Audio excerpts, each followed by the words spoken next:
एक समय की बात है, एक गरीब लकड़हारा नदी के किनारे रहता था। हर दिन वह दल मिल जाकर लड़ियां काटता और उन्हें बाजार में बेचता था।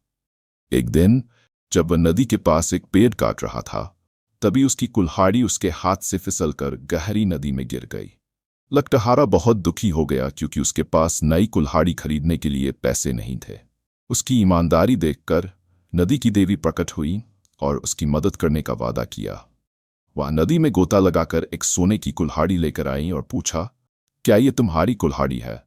लकड़हारे ने चमचमाती कुल्हाड़ी को देखा और कहा, नहीं, यह मेरी नहीं है।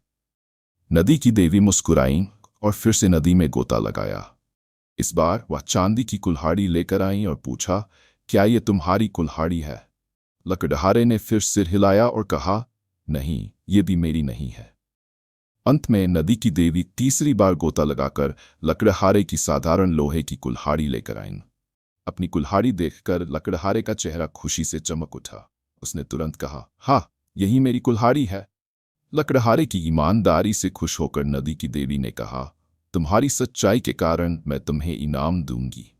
और उन्होंने उसे सोने, चांदी और लोहे की तीनों कुल्हाड़ियां दे दीं। लकड़हारे ने देवी को धन्यवाद दिया और खुशी खुशी घर चला गया। शिक्षा: ईमानदारी हमेशा इनाम दिलाती है, जबकि बेईमानी से नुकसान हो सकता है।